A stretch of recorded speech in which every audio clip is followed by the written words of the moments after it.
no he koe, what are your iwi connections, and tell us where we are and the significance of this marae. Ko ko Matakokiri Tata hau.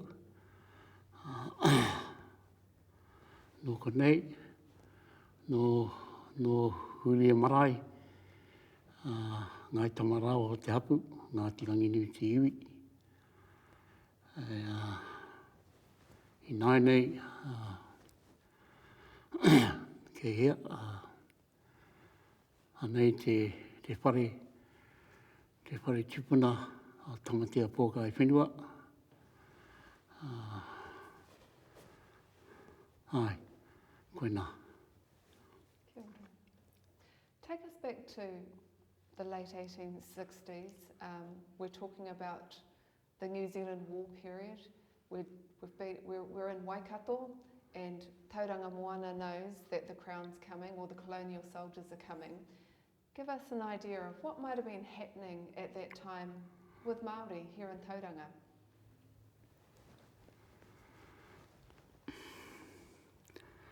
Well, for Māori back at that time, they all would have been behind the support of the Tauranga tribes going to Rangiriri, and also being part of Rākau and Rangiapio. So we were there at Rangiriri. When it came to Rākau, because that happened pretty much at the time when the gunboats were coming through our harbour, we had to leave Rākau before that fight even started. So we all come home, and the first thing is done. We don't disperse when we get back here. We all meet to have the hui. And the hui was held at Pōteriwhi, on the banks of the Wairua River at Ngāti Kau. So all the fighting men come together to strategize the battle of Pukehinehina. So when you listen to the very, very first start of what I'm about to say, then you start to see the trap being set at the end game of the Battle of Pukehinehina. So Rauri Puirake stands, and he asks and talks to the hapu there and the iwi, and he asks, where are we going to have this fight? Where are we going to have this battle with Cameron? So they they looked towards a place called Tauranga, up the back of the Nicholas Marae at Tapiti Nui. So up behind them is the Urupa, then you have the roadway going to Waka, the Whakamarama, and then right there, that big ridge. That was the first place that was put forward to fight Cameron. So they discussed it. And while discussing it, they came up with these points. The reason why we shouldn't be there is because the gunboat would not be able to get up the Wairua River, nor the Tipuna River, and they would have had to carry all the weaponry, the big gear, all the way in to Tapiti Nui. So they canned that idea. Then they looked across to Oropi, and up in the back of Oropi, they put that forward. So So they all had their say, like we do as Māori tribes. We all have a say. Once again, they said the gunboat will not be able to get up the Waimapu River. And then they would have to carry all their machinery all the way up into the Oropi Ridge. So that would have made it impossible and harder for them. So they canned that idea. Then they brought up about puke hinahina, that puke. And while working through that, they said, if we had it there, it'd be outside the chosen land, which was gifted to Reverend Brown for the church missionary society. So from the Te Papa, from downtown, all the way to the bottom of Gate Pa, that was the chosen land. So therefore, we will not be fighting the fight on the mission land, we'll be fighting it on puke hinahina. Then we could make the track better to allow them to get their arms and all the big guns from town all the way up to Gate Pa. So they saw that as a good thing. So if you're listening, you can just feel the debate happening. So who was at the hui? All the ones that went to Rangiriri, because they never came back from Rangiriri straight after that, they went to Orako. But by then, they had found out that the gunboats were coming through. Then they had to leave. So they hurried back. Some may have stayed, but the bulk of them came back. Can you name the iwi and the hapu? Oh, the hapu, all the ones that went over there, pretty much all of the hapu from Tauranga Moana. We fought with the kingitanga all as one. First time us as Tauranga came together. And because prior to that, King Tāwhiao had come to Tauranga.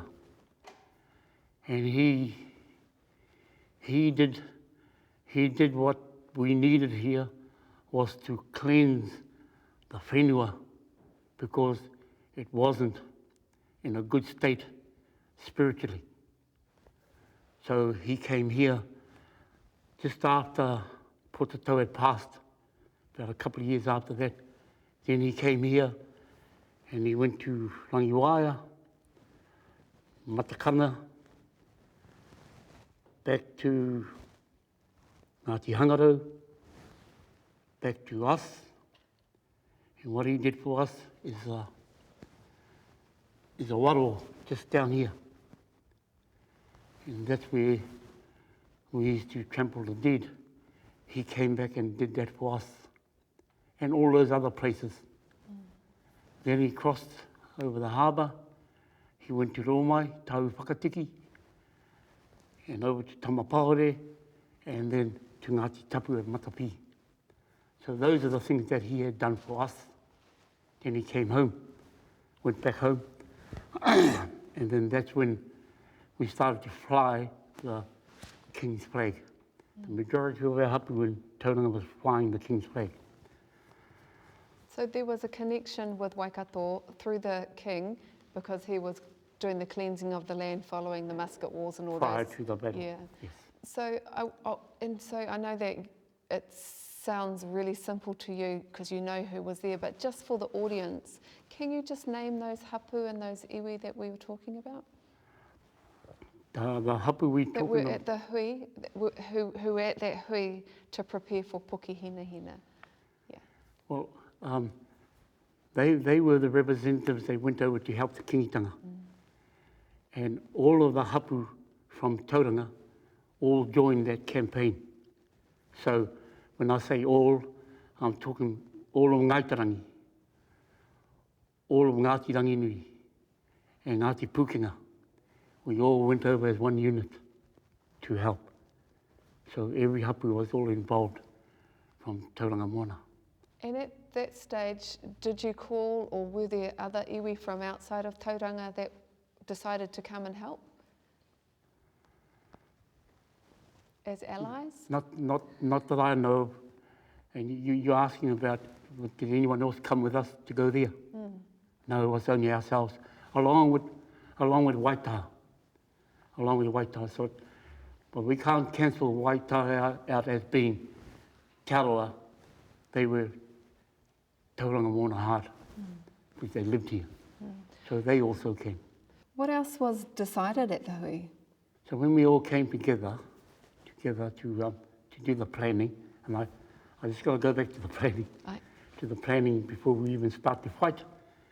And so what I'm trying to show here is a clear knowledge of seeing how we're going to win this battle. And it's not till you hear me talk about all those bits and pieces that took us up to the day. And then I can start thinking about other things, because otherwise I can't take my mind off that. Kei te pai, kōrero, kōrero mai. So, so we had that meeting on the banks of the Wairoa River, and then everyone had their say. So they spoke about those two places, Te Ranga up at Tapiti Nui, where the Nicholas Marae is, and then they spoke about Oropi, and they canned that idea because the gunboats can't put up there. So you can see now our thinking is about getting their heavy machinery to the battle site. Then we looked at Cape Pa, and because of the land belonging to the to Reverend Brown, and the actual site is off the main boundary line, and that's why we all decided it will be at Pukehinahina. And so that was it. Then we all moved to prepare. In the meantime, Rawiri Puirake, Penetaka and Hakaraya has already left the north to come back, because the history around them coming back, they were taken as babies from here, from Ngāpui, from Te Moronga, of the Battle of Mauau, and they were taken as slaves. They grew to young men, and then when the battle started back here, about to start, they're ready to come. And then Kawiti speaks to them and tells them what they need to do. The bigger the gun, the deeper you dig.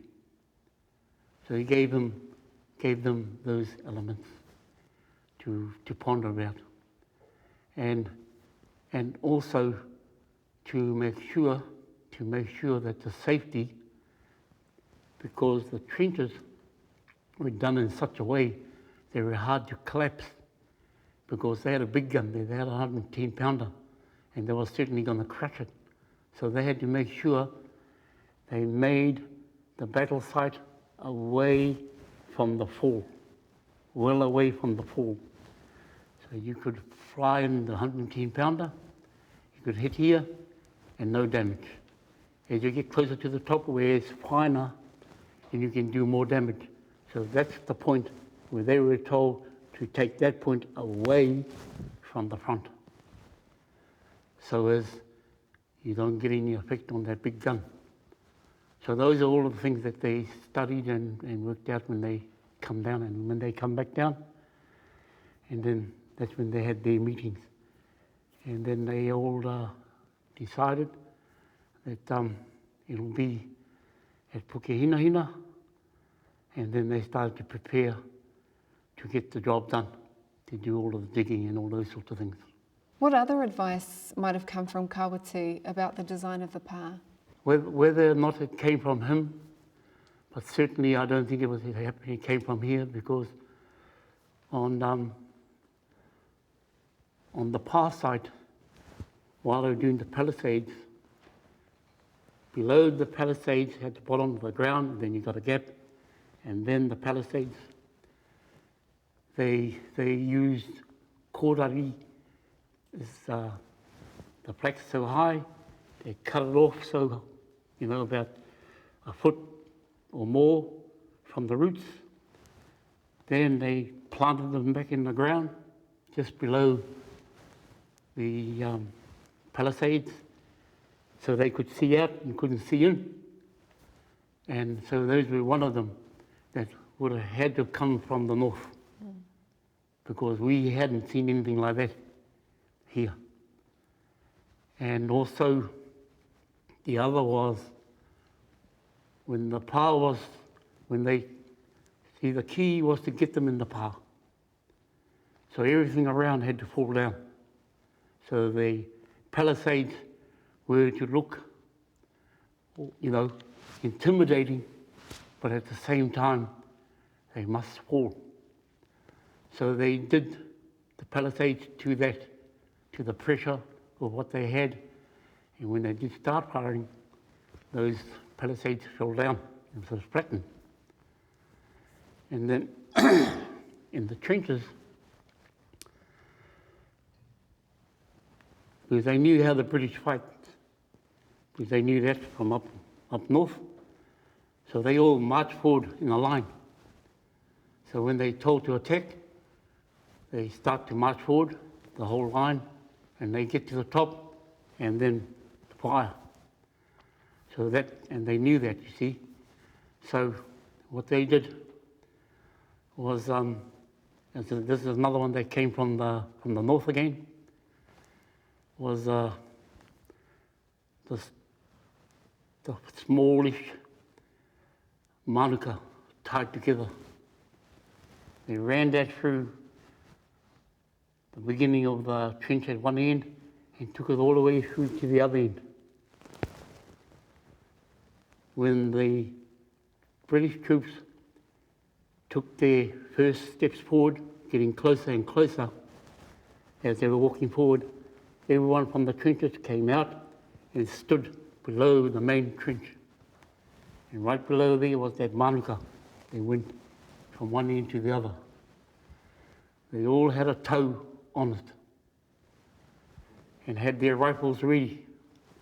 And as they were waiting, as soon as the British troops got over the top, because that's how they attack in a line, and they come one after another. So the first line came, and as they came to the top, they were all standing back away from the front so they can see on the angle, and then they fired.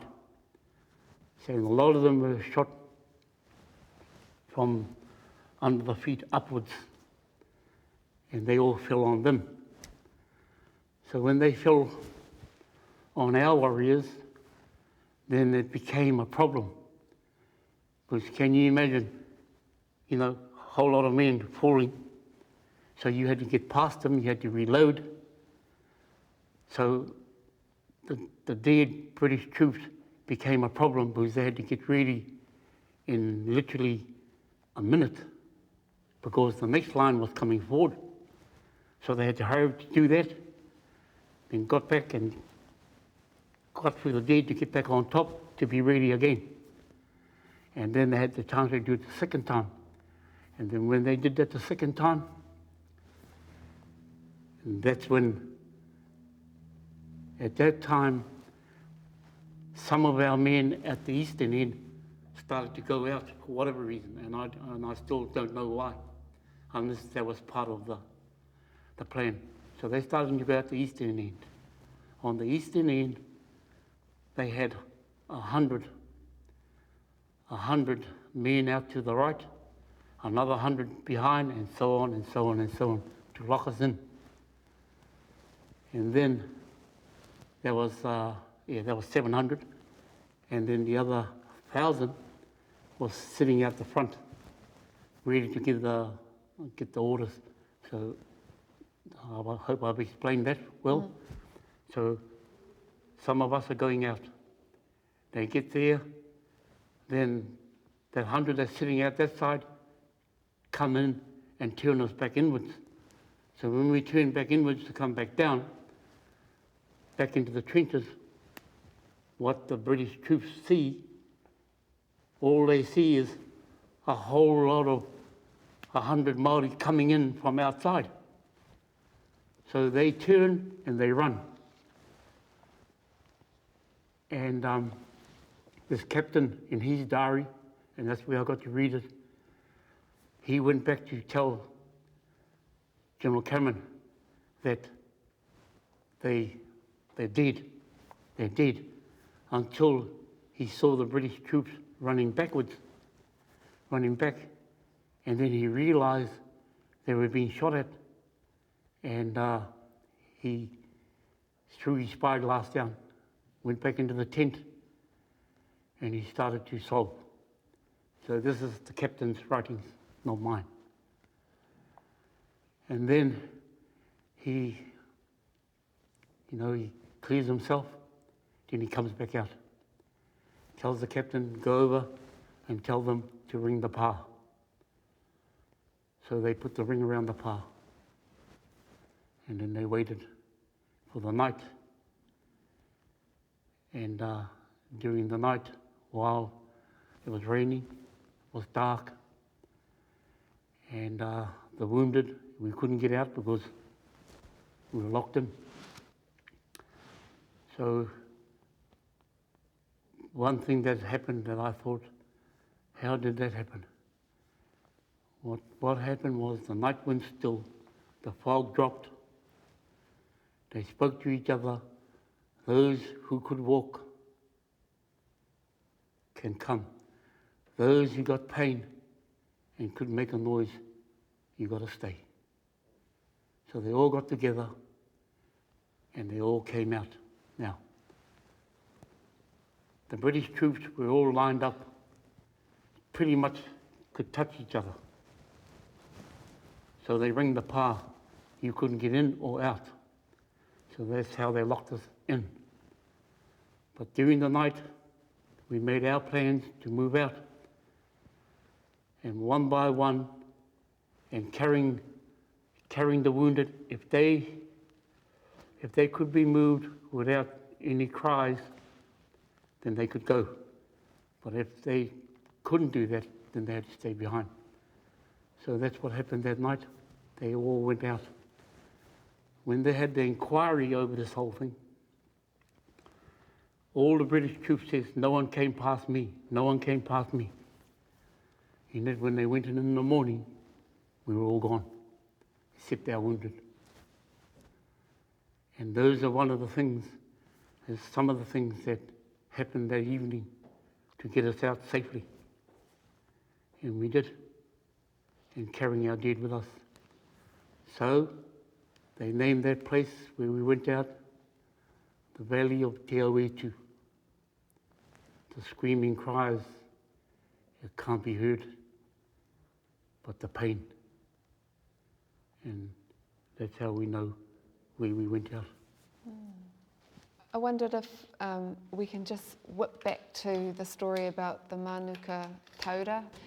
So you talked about everyone having a toe on the Manuka Taura. Tell us more about that and what was it for?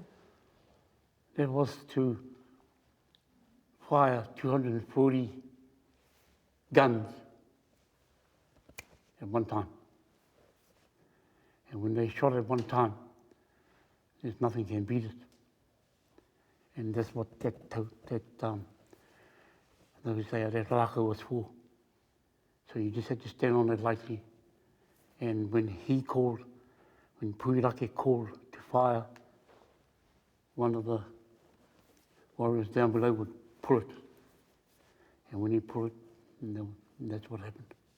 That huge bombardment that was going on during the day, what do you think might have been going on in the minds of the warriors that were in the pa? Well, one thing I do know is from the time it started, they were in the trenches there and just biding the time to recall. So they knew they were safe. They knew they were safe because, but what they what they didn't know about though, or what they probably thought about was that 110 pounder, what damage it could do, because they never had this up north. So they had no knowledge around what damage a 110 pounder can do. So that was probably the worst fear for them. And then by the time the end of the day, we all know what happened with that 110 pounder. That 110 pounder was so strong, it went from Pukerea, that's where they had it sitting on where the Tauranga hospital is. It was that powerful. The majority of their shots was found at the Kuwaitan Library, another 2 miles away. So, because they couldn't range in to the trenches, because when you're that powerful, it just keeps on going and going and going. So they couldn't blink in, so no one died through that. So therefore, they had no opposition in those trenches. It was a lovely day until it was time to come out. So the firing stopped at 1200 hours. They brought that 6 pounder in around towards the west, and then they started firing in at 12:30. They had their cup of tea as well during that time, and then they started firing. But the 110 pounder, it was a gun that wasn't made for parasites. That gun was built to fire from this ship to that ship, like that. Not to try and fire in and get into a hole, because it's too strong. So it was useless, that 110 pounder. What were the rules of engagement at Pukehinehina? There was the rules of engagement, and it was done by us. We had 2 sets of rules. One lot done by the the religious sectors, and that was largely Henare Tarato and Tikiriti and all of them. And they were the Catholics, the Anglicans. So they had their rules of engagement, which was clearly written out. And then you had the other of the forces that was there, who wrote up their rules, and similar to the religious ones. And so in there, it had things that if thy enemy hungers, first give him water. It was all about helping the wounded in all of those code of conduct, which came from the Bible, from Romans, and in there, thy enemy first give him drink, and all those kind of things. And then I found out 3 months or 4 months later, we heard of the Geneva document around that came to light. So that only happened 4 months later after Gay Park. So we were doing those things, we weren't evil. Were the codes of conduct, were they respected on the battlefield? Oh yes. It took place about, for in this case, Colonel Booth was on his dying bed. Our people give him water. Because we're sticking to those rules. Because in the past we had no rules around kill or to be killed. But when those rules came into it, we were acting by it, and so was the British. I must say they did the same. And it's not like them to do that, because they never did it in their world.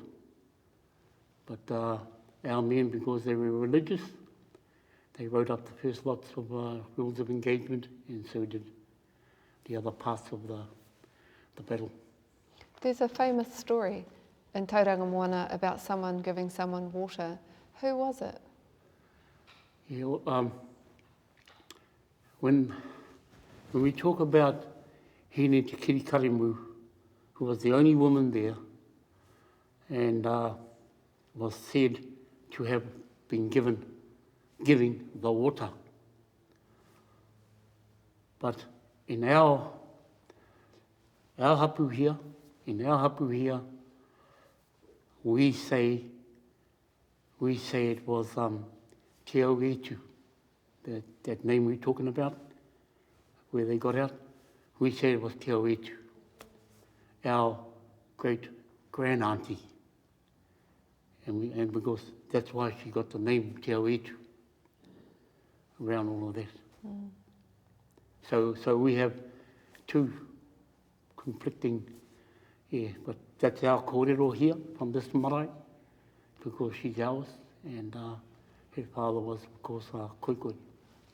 Can you describe anything you know about those rangatira that led at Pukehina? You talk about Rawiri, you talk about two others. What do you know about them? Could you name them for us and tell us what you know? Well, Rawiri Puhirake, like I said, he was taken from here. He was either conceived here or up north, or he was born here and then taken up north. So Rawiri and Rawiri Puhirake, Penetaka and Hakaraya. Now, they were, like I said, they lived here at that age or just been born. So they go up there, so they learn all their fighting knowledge from Kawiti.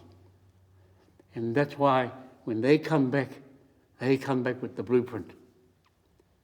And it pushes us a generation forward with the knowledge that they brought back. There are some things that they had to learn here that they never had up north. But one thing I'll say, that they brought the trench warfare back to us here in Tauranga, and they knew how to change the diggings, the diameter, the depth, the width to suit the gun. So they even knew that knowledge. And that's why for Keipa, very few, if any, died during the heat of the battle. Were there any descriptions of them? Do you have any descriptions of them? What did they look like? How old might they have been? Of our men. Yeah, well, you had say about 20 of them. They were Hori Tupai's men. They were of the old school. And they just fought. And I talk about them because they were the ones screaming and saying and doing things of the past, of how Māori fought with Māori.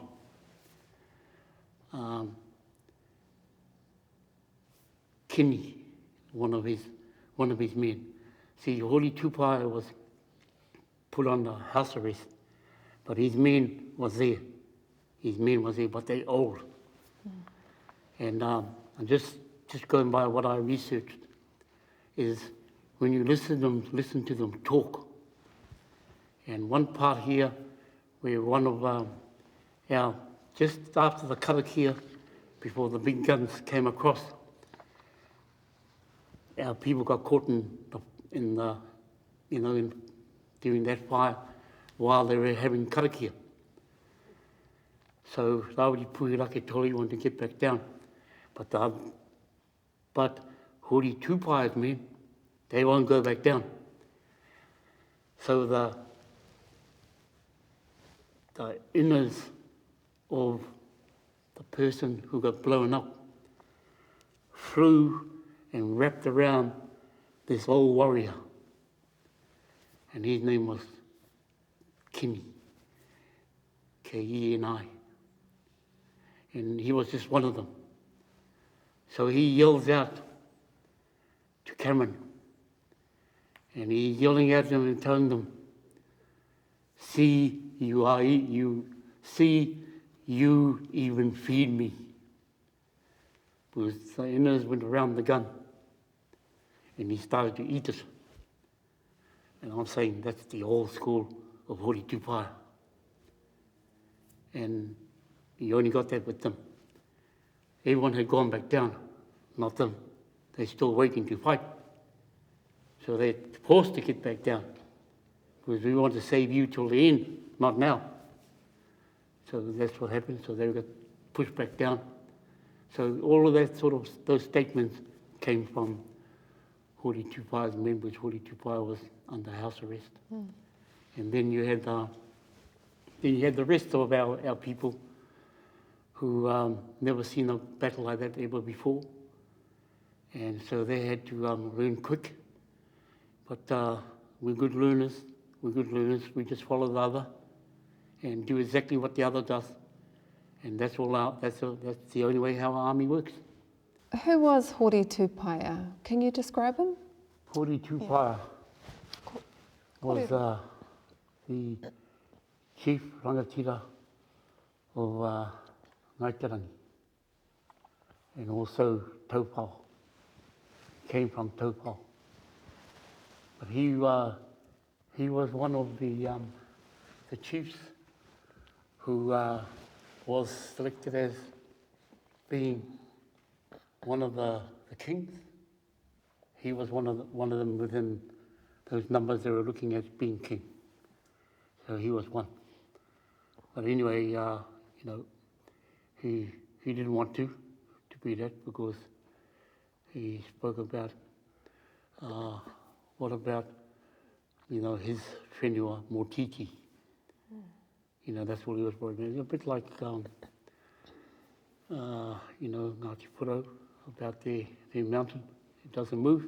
Yeah. Well, he was saying the same thing about here. So that's why he wouldn't put his hand up to be king. But he came from the old school, and you could see it in the men that fought for him, with him, and they were fairly old. They were the older members at the Battle Gate Park, and you could see it in a lot of the writings. It's all there about what they used to, how what they screamed out things, different things, What was different about them? Have you got an example? The example is they were two fighters. That's all they knew. And they were old and getting on in age, and you might say getting a little bit past it, but they still acted like a true warrior. And because they came from that old school. And you saw it at the Battle Gate Pa in the words they screamed out, And instead of going down to take cover because they were about to start firing, which they had already started, no, they got to be forced down because they want to be in the middle of the heat of the battle. So that's what's them in the makeup, and maybe just as well Hori Tupaya was under house arrest, but that kept them safe. But he was moving around, visiting all of the different warriors, different chiefs. But if he had been caught, well, that's why he was put under house arrest. You heard that kōrero about the warrior that stood up and talked to Cameron and yelled at him? Yes. Yeah, Kenny. Give it its full drama, Daz, the story. Give us that drama beat. Kenny, as the first shots came over, everyone was still out of the purpose. They had just finished their karakia and other things. Then the shots came over, the first ones. So Rawiri Puirake demanded everyone get back down, take their positions, sit tight and all those things, and wait for the order. So they all get down there quick, except who? Those 20 or so crew or fighters of Hori Tupai from the old school. In the meantime, our ministers were blown apart. Te Wano was of the old karakia. He was blown in half. And I Hakara, which is our kipuna, he had his head taken off. But the one that had been blown in half, all his innards, what do you call it, stomach, had flew around. And it flew around his gun, this old warrior's gun. And he screamed out to them, see, you even feed me. And he ate the innards wrapped around his gun. So they were doing a lot of that there, not purposely, but, just to keep the fire going, I suppose, for those old warriors. And then they were forced to get back down because no one wanted anyone killed. At that time, we hadn't started the fight yet, but the Hori Tupai's men was ready to go there and then. So anyway, they did listen and they did go back down. What was the response of General Cameron after he was defeated at Pukehinahina? Cameron knew he lost. He knew he lost. And we knew it was a victory. We knew it was a victory. Because the reason why we say that it was a victory is because when his men ran, that was the telltale sign that his men had enough. Had enough when they turned and ran. No one does that. And it was that bad because the captain that went back to tell the general that they all dead, meaning that we were all dead. We were all dead. And then he went on to talk about the troops, to call out to the troops. He went back and he cried, then he came back out, and then he called them in to ring the pa, which they did. But at that time, he knew he had lost the battle. He hadn't taken the pa yet. So he's going to wait for the next day to get in there. So he rings it. And then when it came next day, when he went in, there was only the wounded, very, very wounded, and had to be taken to the hospital they had down in Te Papa. So he knew he lost it. And the reason why I'm saying that to you is because not too long after that, they held an inquiry around that Battle of Gay-Pa. He was put on the stand in Auckland and his men. And they had the judges, and it was like an army court seeking why, how did it happen. And when I read that stuff, I don't know, they asked him all the things that went wrong. He kept on blaming himself. He never saw the trap, like I spoke to you guys about earlier. He never saw that trap. He blames himself. And for me, he even up to the time of going to court to have it spoken about. So they stripped him of his badges and sent him back to England. And his family and him became paupers. For the simple reason, because he will not concede that these Māori had a bit of brain. His was because I dropped the ball. He didn't drop it. He was coaxed into that from the time we met at Poterifi, in shaping how the fight was going to be, because we wanted him in the site, in the battle site, and we knew we were going to win there, but you had to coax him in. So it was set up for him to do exactly that which he did. And he denied it. He said it was my fault, his fault.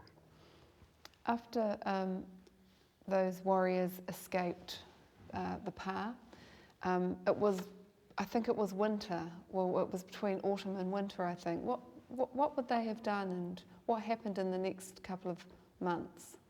You talking about our men? Yeah. Well, what happened then? What happened then?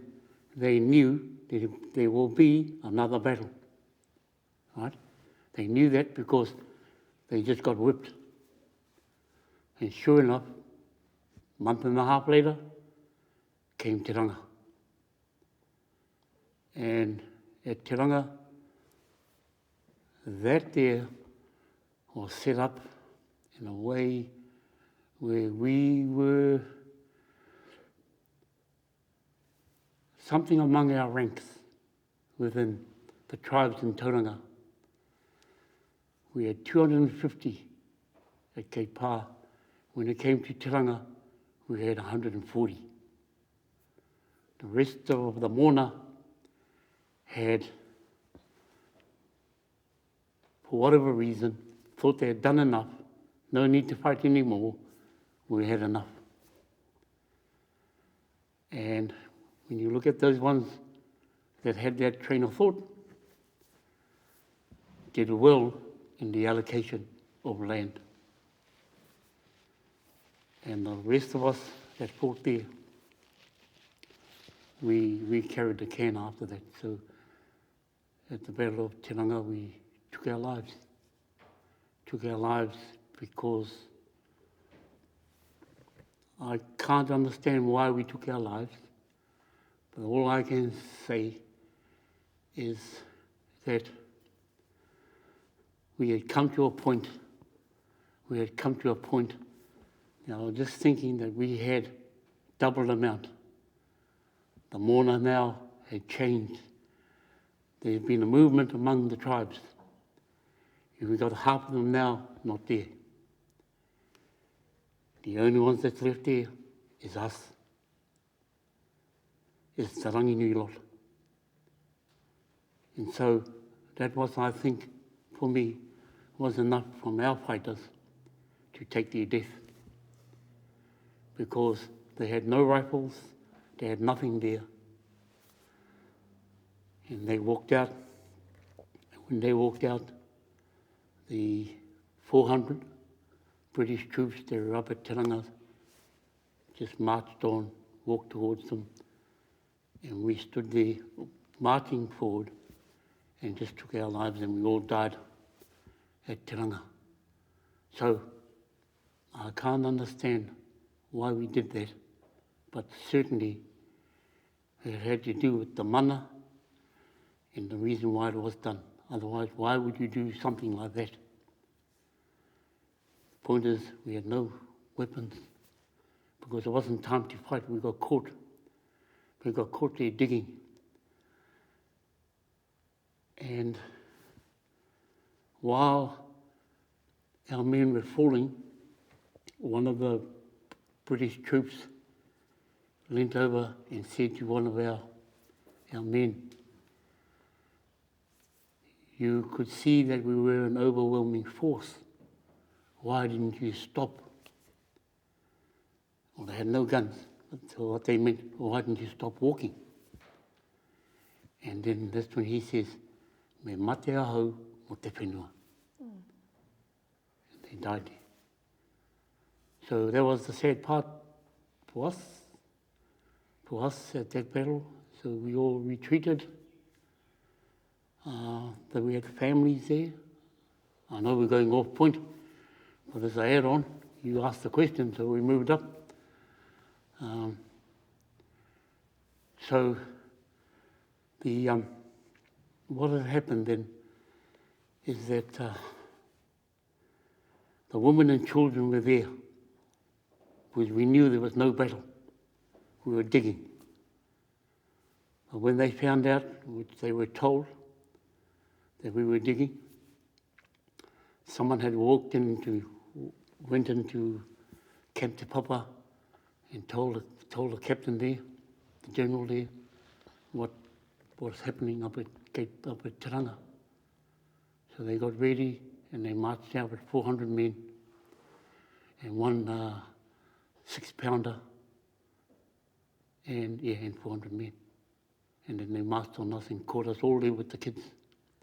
So remember, we had halved the number and it was only us there, the Ranginui Hapu and Waita. So that's where all our men died. The whole lot of them died there on the field. And that was the outcome of that. Did the Crown employ the strategy of divide and conquer in the lead up to Te Ranga? There was a big division there, and that division came about, and I'm talking about between us and Maitarangi. What happened back in the 1820s? You had these young men at the Battle of Tamata. So while that fighting took place with Hauraki, different things happened, and after that battle, they pretty much all got killed. But one of the kuia dived into the water with the baby, her baby, and got to the other side of Wharero. And that baby was Hoipa Hikutaya. And so when he grew, he was given to Gilbert Mayer to bring up at that time. And then another one he brought up was Kuka Te Mea.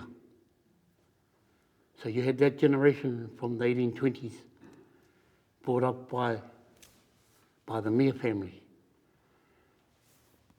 And there was another. So when we get to the 60s, you've got these young academics that's starting to run the place.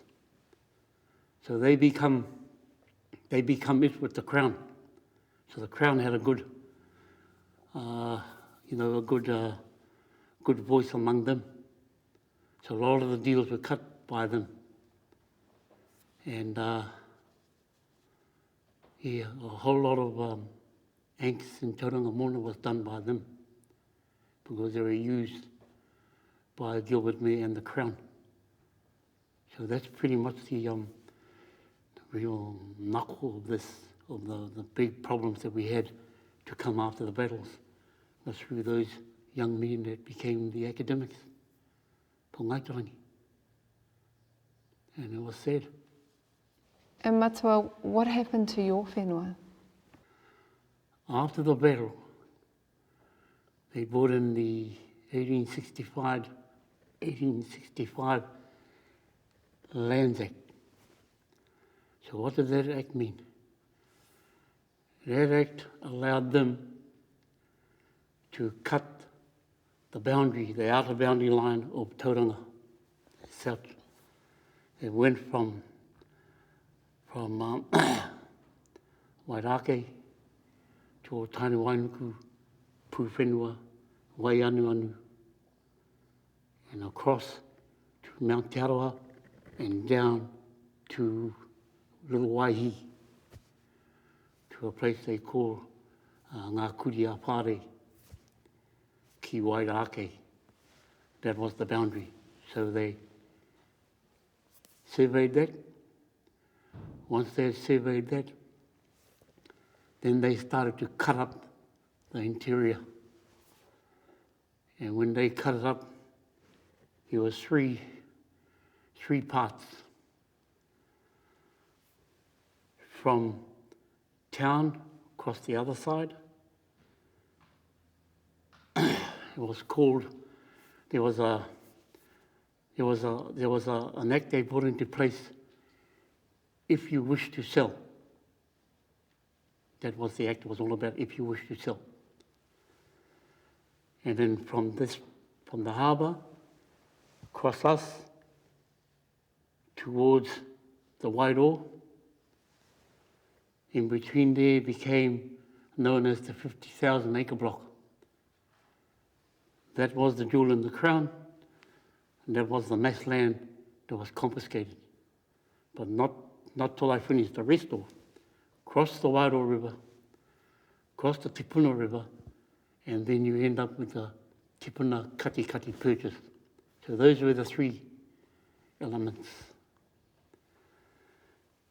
And now when we get to us, what they do, they get 6 of the chiefs from Maitarangi. They put them on the ship, and the ship was the Sandfly, and they go up and down the harbour. So what they've just done, they have created one rohe, one iwi.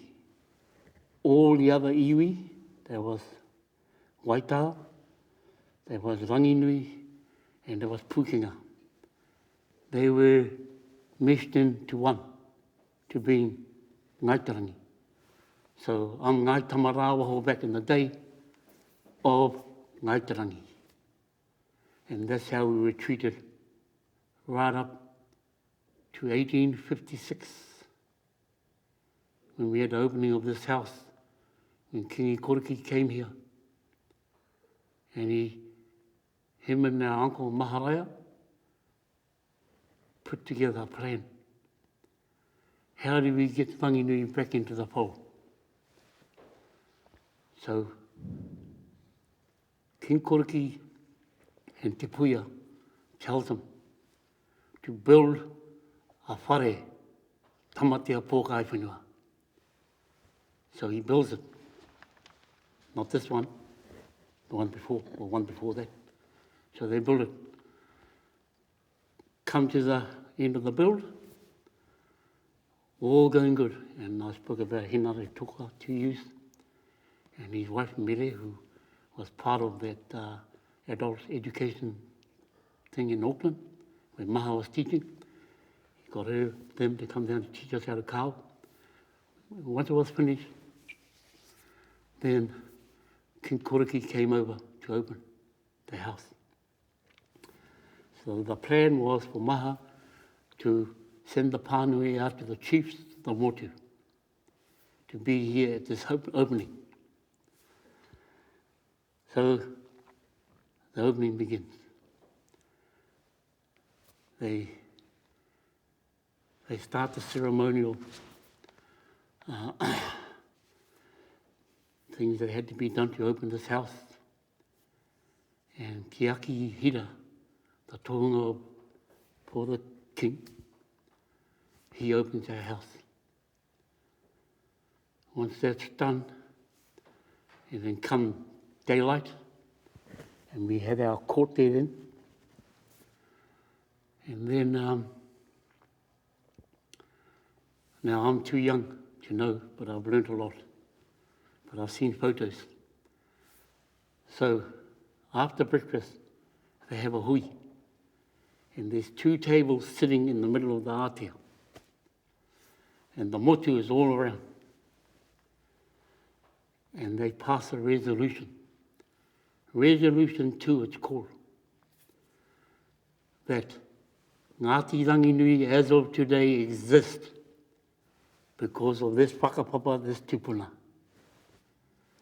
So every chief had to stand to whakaia. And all the chiefs stood.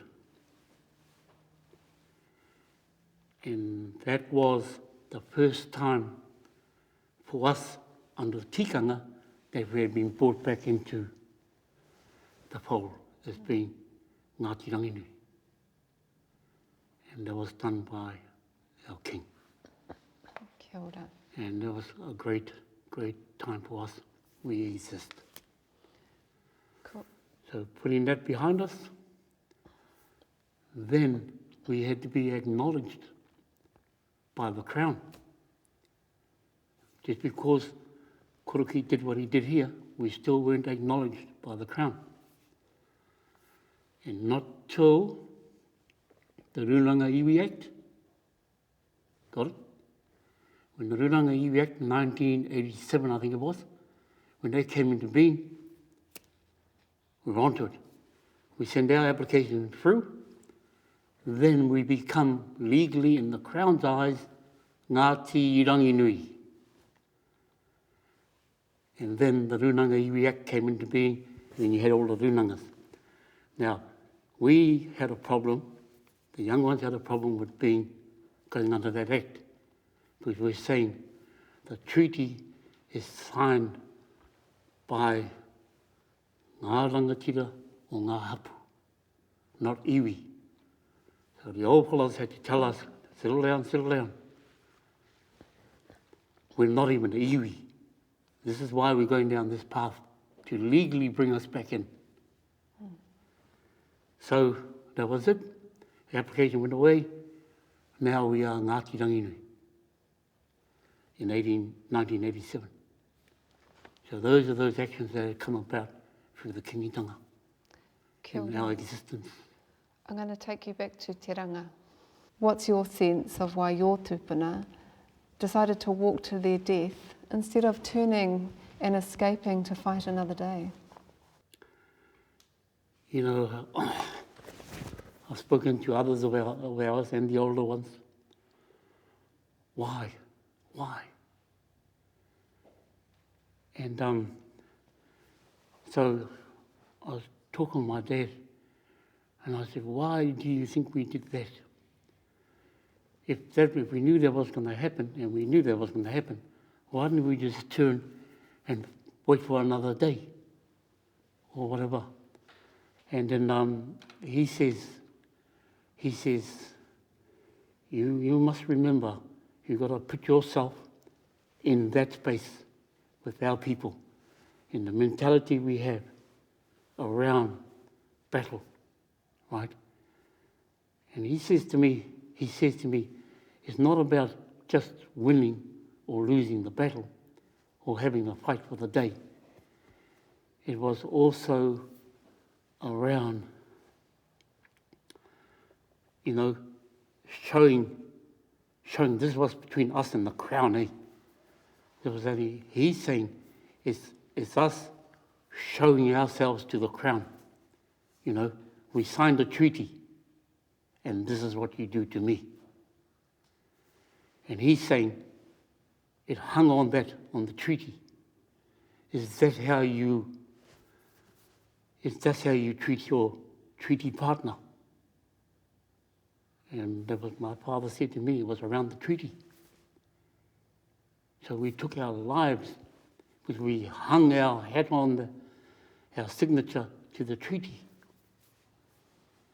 And look what it did. They shot the subjects of that same treaty, you know, and no arms. We had no arms. The only arm there, only thing of a weapon was that young man who had that stick and threw that stick. And I think I said to you, they named him Matakokiri. And that's my Māori name now, Matakokiri. It's around that Taranaki Whanaunga coming up here, and we all walked forward.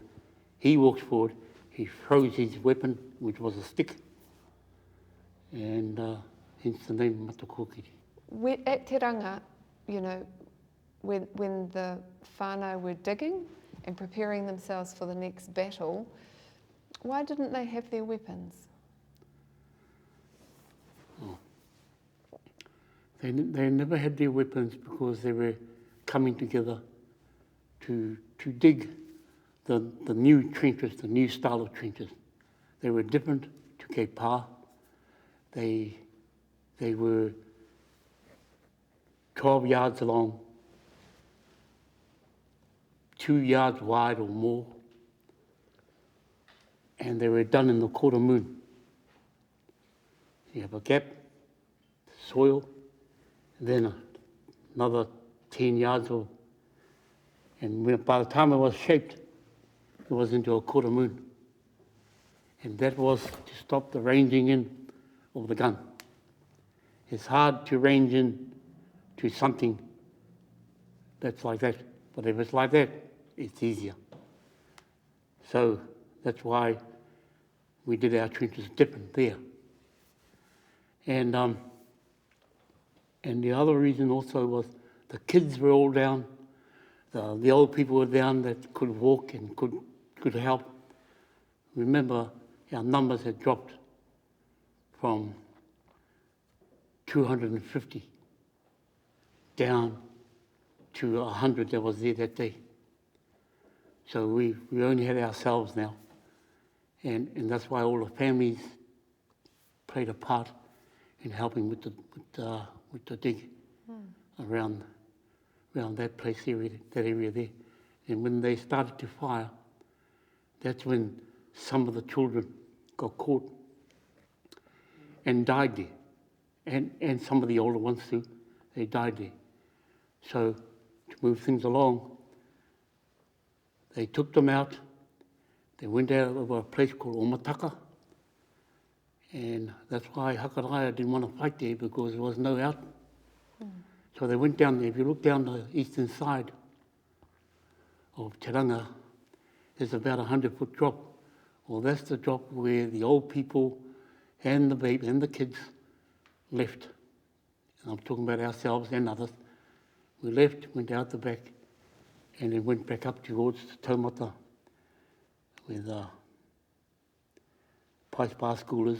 And as you drop down, and there's a place down there, Tangiroimata, and that's where they washed the wounded and the dead.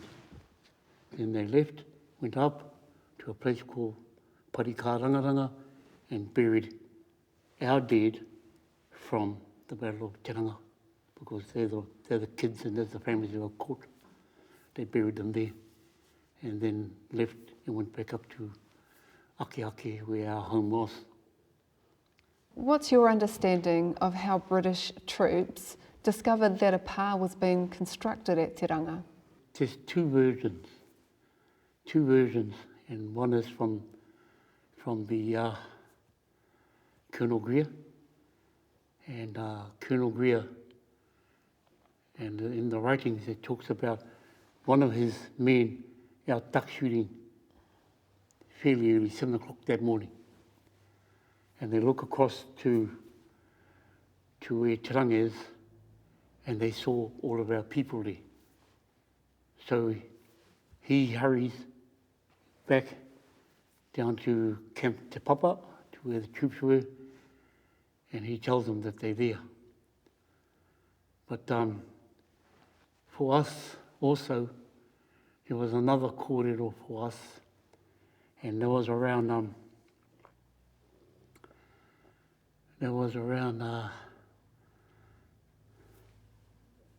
one of our own Māori being seen going into Camp Te Papa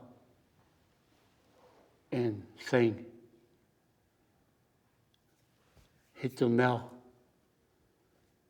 before the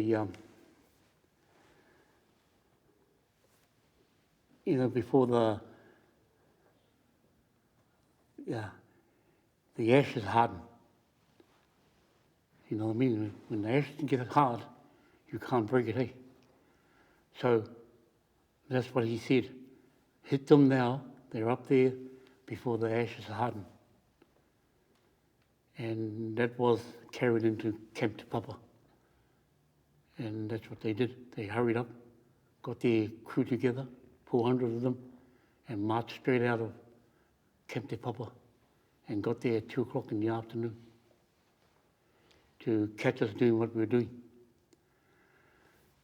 But Colonel Greer, he was told by Cameron said to him before he got sent home, he said to him,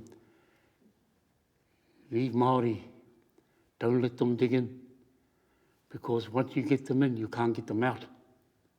So those were one of the things he told him. So when he found out they were digging, he knew to get up there quick. So he took his men and they one gun up.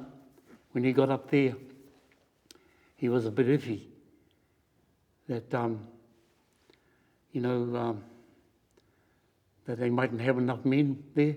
So he sent 2 men back to Camp Te Papa to bring up another gun and another 200.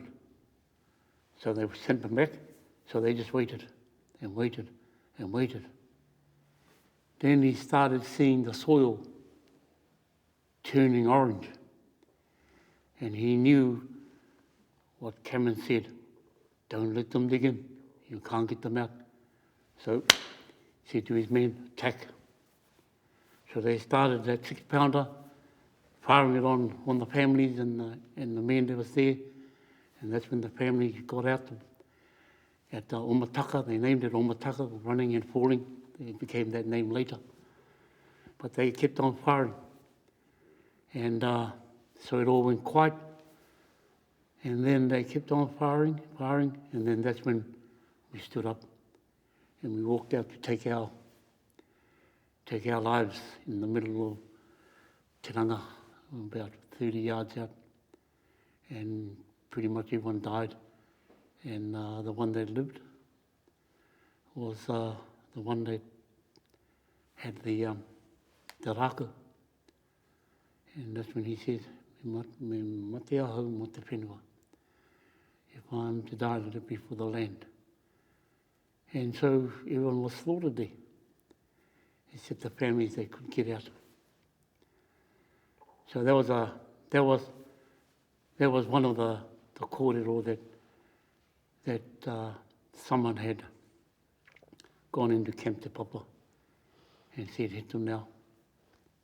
As a descendant who survived Te Ranga, how does it feel for you, that story in your puku and your ngākau?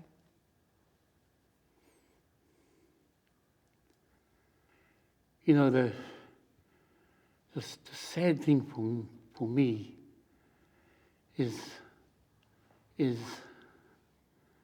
that's one thing. But I can't look past the Bush campaign. The Bush campaign, we had a choice there. We had a choice to leave. We didn't. We took our lives. I'm not saying that I was happy with it, but if there's anything that I feel is the Bush campaign. Tell me what happened next. When the Act was put into place, the Scorched Earth Act, that allowed Gilbert Mayer.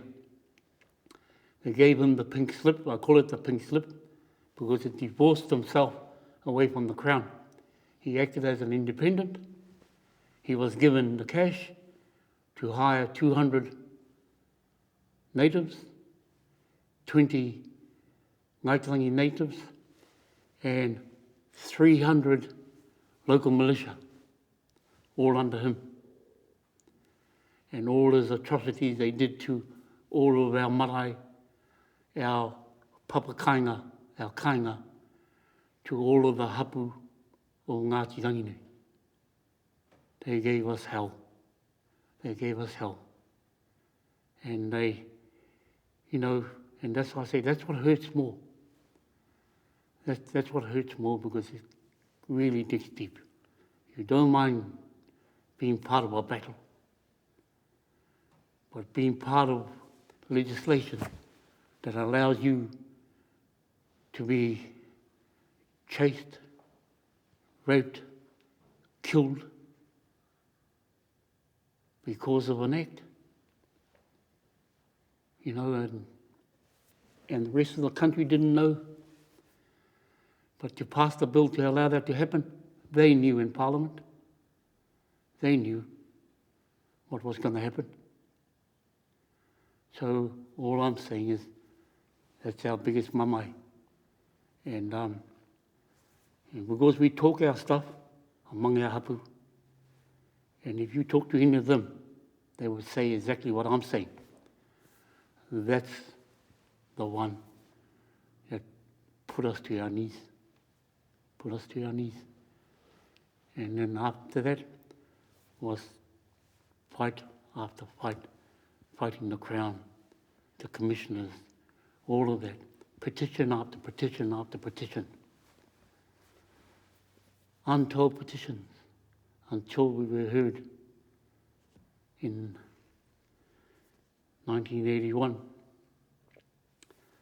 with the Tauranga Moana Trust Board Act, which we disagreed to that because that was for all of Tauranga Moana, and not all of Tauranga Moana lost the land. So we keep on petitioning. Comes 1987, and that act came into being, and then that allowed us to get back into the game, and which we did, and we managed to have our hearing with the confiscated lands, about the confiscated and our hardship. But I don't think the Crown had a listening ear to that battle, to that murder up in the Bush campaign, because their DNA was all over that. Was all over it. They created that. Gilbert Mayor was just an excuse. And then the rest of our Māori tribes took advantage of the cash, which they got paid well. Matua, when I just want to go back to that. So following Te Ranga, and some of the whānau were able to escape and they went home to their kāinga. Can you explain that? So your people didn't all, they lived in kāinga amongst the bush, I guess where there was fertile land and they had their gardens and animals and things like that. Can you just set the scene a wee bit? So when we cleansed those ones that were wounded and the ones who had passed and buried them up at Parikarangaranga, then we all went back up to our kāinga, and our kāinga is Ake Ake. And the rest of the whānau, we all are one of the same people up in those three villages. The other one is Maenene, Ake Ake, and Taumata. All of the same whakapapa.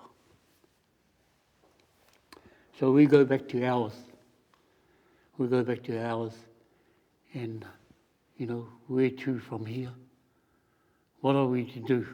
What are we to do? So we just, what happens then? That we did not know what was going to happen. It was the Bush campaign was yet to come. We hadn't got there yet. We just come out of Te Ranga. So therefore, we're trying to get our lives back on track. And then 64, that battle took place. 67, January 67, the Bush campaign. What we thought we got held back before that, got held.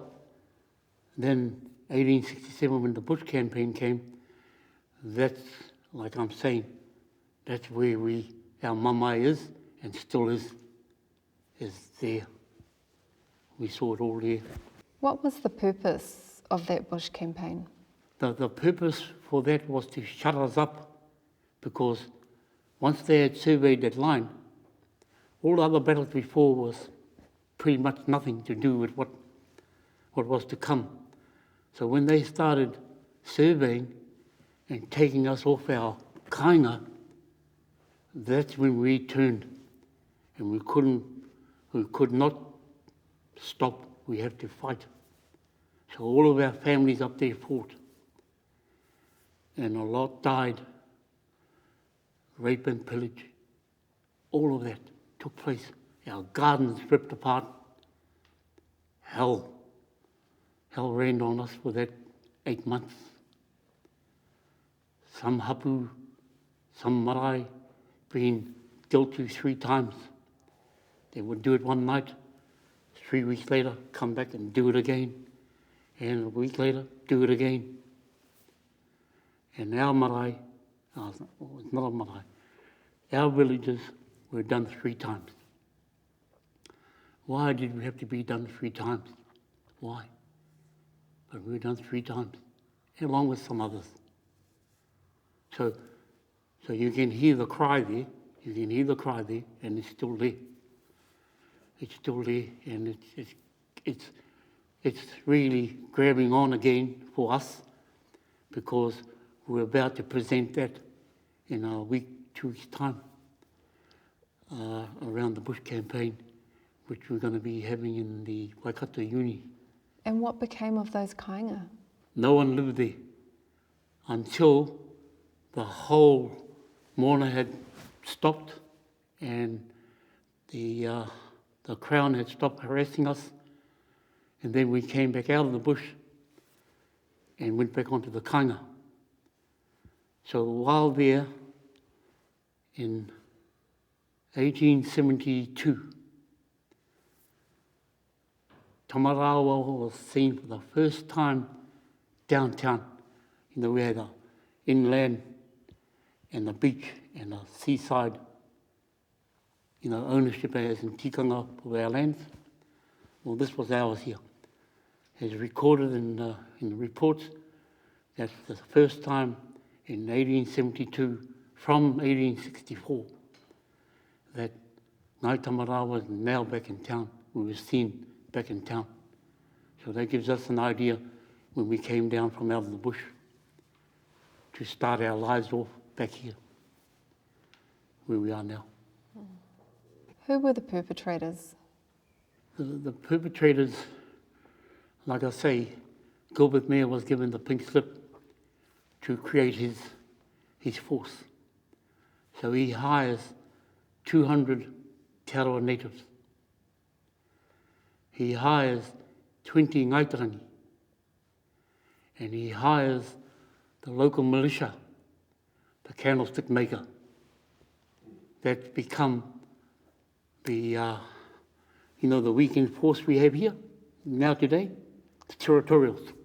That was the beginning of the territorials today. So you had about 200 of them as well. So that was the team that did the fighting, the killing, the atrocities up in the taumata. Not the British, not the Pākehā people. They were kept out of those scenes. That was left to Ngaitarangi and Tauranga to do the killings. What was in it for them? Money, 1 in 6 a day. Then they went on strike. At Makitu they wouldn't come. So Gilbert Mayer upped it another 1 in 6. And then they came, started killing again. So, those are the things our people, when they hear those things, they can't fathom that out. They just can't understand why we, the chosen people, to have that done to by our own race. Why? And you have to go back to the actions of the Crown. The actions of the Crown to allow that to happen. And I still say that we never got anywhere near the Bush campaign and the price of that act. What is the whanaungatanga, the relationship between Ngāi Tamarawaho and those iwi today?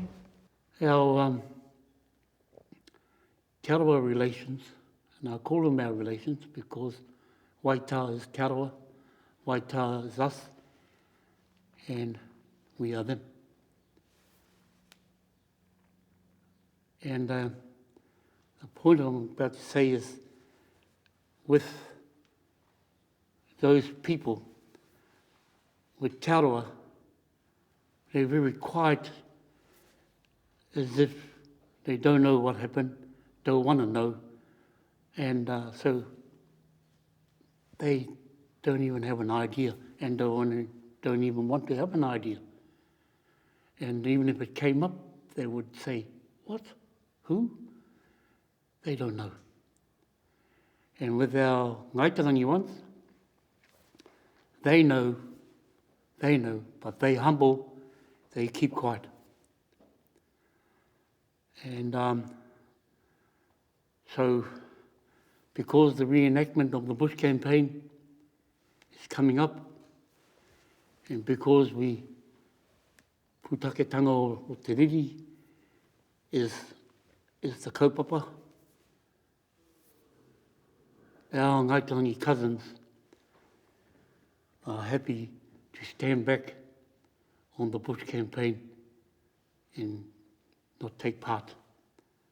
And not saying that, but when I've spoken to them, they says, that's you fellas, you do that. So I get a, I know they feel when it's spoken about.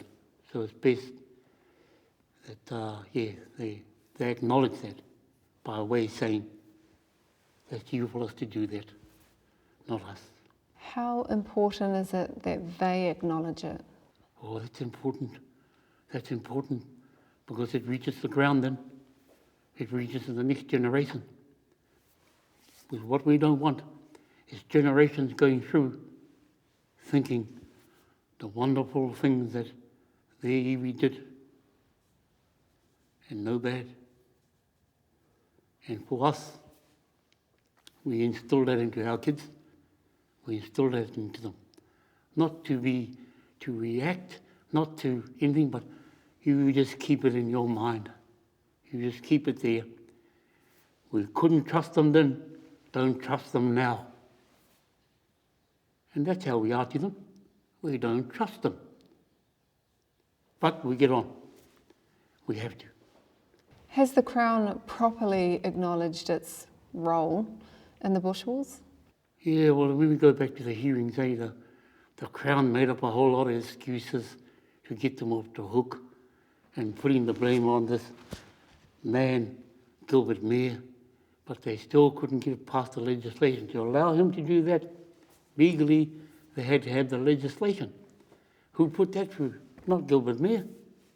It was the ministers. But they divorced themselves. They put it through, give him the money, go and do your thing. So, you can't keep the Crown clean. They're part of it. And in other places where they did it. They never did it in a lot of places. Like in Tainui, they didn't do it in Tainui for the simple reason, as I'm told, because I remember talking with Rahui, and I spoke to him about the Bush campaign, a little while back, and he said to me, "Yeah, what's that?" He didn't know what it was. And now I know why, though, because they were beaten and bashed at those battles. That was the end of the kingitanga at that time. That's why they don't know about the Bush campaign, because that was only enacted here in Tauranga. When you think of your mokopuna still to come, what kind of resolution would you like? Well, I'd like to see our people back on their land, on their land up the taumata, Mainene, Ake, taumata. 2 good-sized blocks. Here we are living on top of each other here, and next we've got the land up there. I'd like to see one day that it becomes a village. And rather than us living on top of each other, that we take up the place where those atrocities took place and live our lives out there. That would be lovely. That would be great for us. We've got some still stay there, but very few. That's what I would like to see. After that historic victory, why do you think Puhiraki decided to leave Pukehinahina that night? For me, the next day, you don't know what you're going to get the next day, right? Because the way the Crown was operating, you could be waiting there for the morning to come to get shot in the head. So it was still in war mode. They had to get out. They had to get out because of the fear of what may happen. But you couldn't trust the Crown. You couldn't trust the Crown, what may happen or may not. So that's why they did what they did. And the other was, of course, to fight another fight. But I think that would have been the main reason, was to get out of there. Because you didn't know what was going to happen the next morning. But anyway, the next morning, during the day, we were allowed back to pick up our dead. And of course, our dead was taken down to the waro and trampled into there. So that sort of gives you an idea around, the reasons why. And we knew if once we went out to come back in, they wouldn't touch us. That's what we had in our minds, that they wouldn't touch us because the battle's finished. We're picking up the wounded. And we were allowed to go back in to pick up our dead. So I hope that answers your question. Aye. Matua, what are the consequences of this war on your people of Ngai Tamarawaho? You've got to look at ourselves, and ourselves tell the story. Even though it happened 3 generations ago, 4 generations ago, you can see it in the people, in the actions, without them knowing.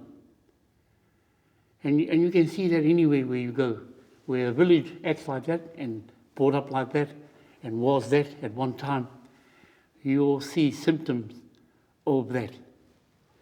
That's what you see here. That's what you see here. Now, just as an example.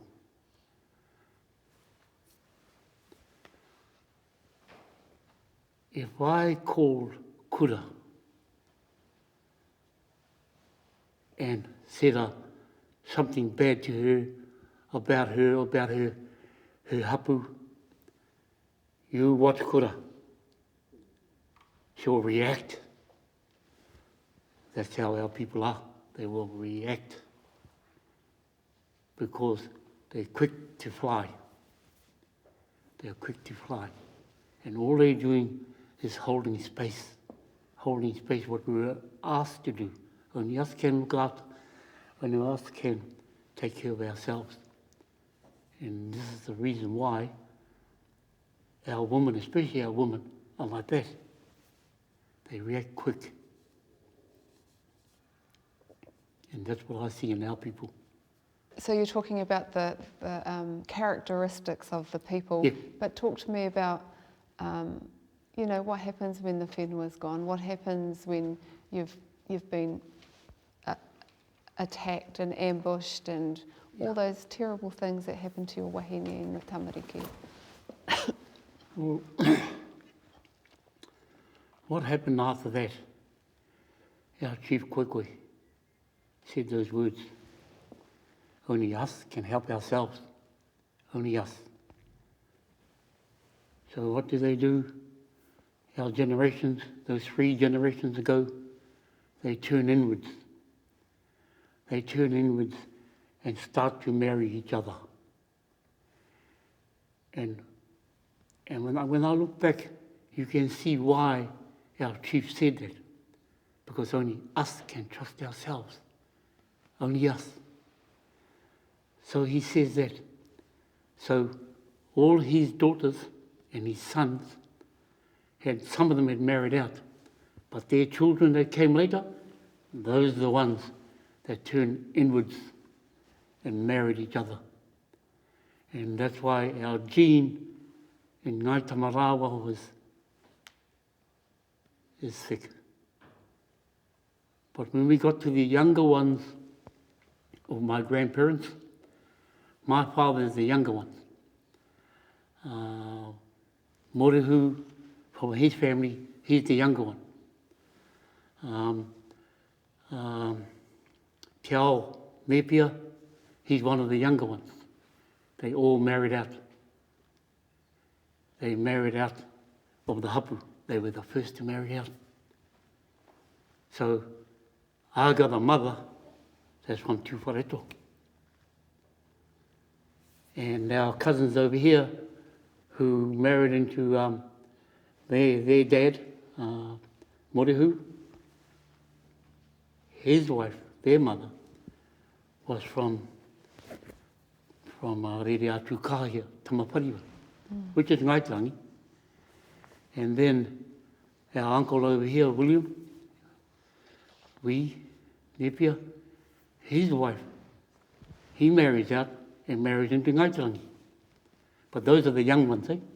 All the ones before them, they all turn inwards. Yeah. Is there official number of those who died fighting the war? No, there's no number.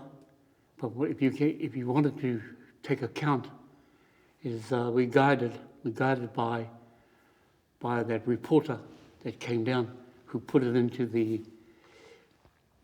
the Southern Cross. So he's, as I find, he's the only one that had stats of the killings. So you can pick up a few here and there, but otherwise there would be a lot that he won't know, because they were chased through the village, out into the bush, and killed out there. So you won't get the count on that. I'm saying he won't. So so it'll be bigger than what he would have, because not all of them were killed in the Papakainga. They were killed and they were chased. It sounds like a massacre. Yeah, of course it was. Of course it was. And not only that, being part of a treaty, how does that work? And this is just 27 years after those rangatira signed Te Tiriti o Waitangi. Yeah, and so the bush campaign is so important to us. That's what keeps us honest. That's what keeps us going. And to use it in the right manner. I would be the first to say to our kids, cut that out if you're using it for other reasons. But to use it so we never forget where we come from. And we have to say, we're grateful we're here, because what was left turned back inwards to allow the hapu to grow, because they were never going to marry out again. And that's why we have to have one of the biggest hapu in Tauranga Moana. Ngai Tamarau is a huge hapu, and we only come from the chiefs, 6 sisters and 1 brother. And that's where we came from, but they had big families. Big families. Cam. That's us. That's us. Yeah. Tēnā koe e te rangatira. He nui te mihi ki a koe.